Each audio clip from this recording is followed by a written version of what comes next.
lagariin muna natin tong ating plastic pang cover. Jumbo 2.6.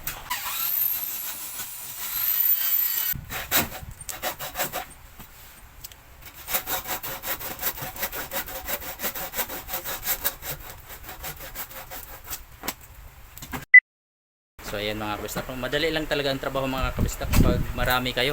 Ayan, si Garnix nag-stamp, si Kuya nagpantay ng papel, tayo naman ay magpa-plastic ng ating hardbound. Yan, may tatak na po ito. So ayan.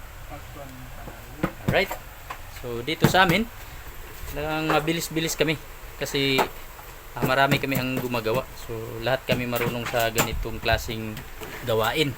So ayan mga kabistak, no? Lahat kami naman marunong kami. So apat kami dito, yung isa nandun lang sa labas. Ang gagawin natin ito, 7 na ganito, tapos yung binutas doon ni Kuya 14 piraso po yun. So, yan. Ito na po yung mga board na nakat natin. Si Kuya pala yung nag-cut niya. Yan po yung yung 14 piraso po yan na ganyan na kapal.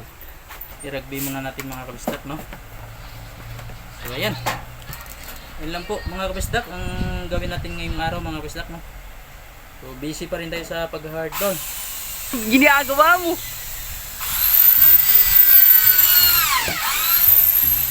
Rugby po ang laman. Tapos kalat lang po natin. Okay. Ginagawa mo! Ayan mga kabisdak. So yun pa rin mga kabisdak, no? 2.6 pa rin yung plastic natin na gamit, jumbo 2.6. Yun pa rin yung gamit natin pang plastic cover. Okay, so gamit tayo ng supply. So supply lang yan mga kabisdak.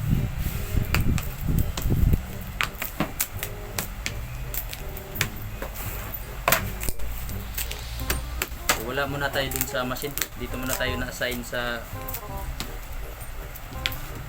plastic. Kukunin na din kasi ito ngayon. Kaya natin tapusin. Baka dali lang mag-plastic nito.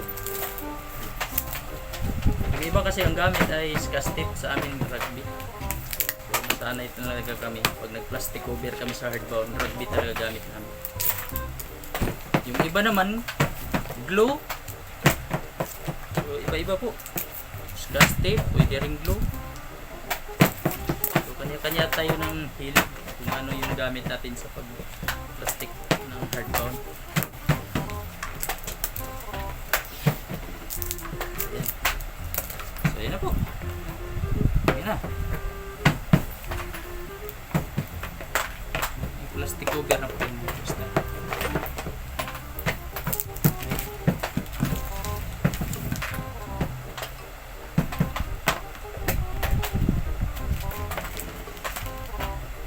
So ayan mga kabisda, no?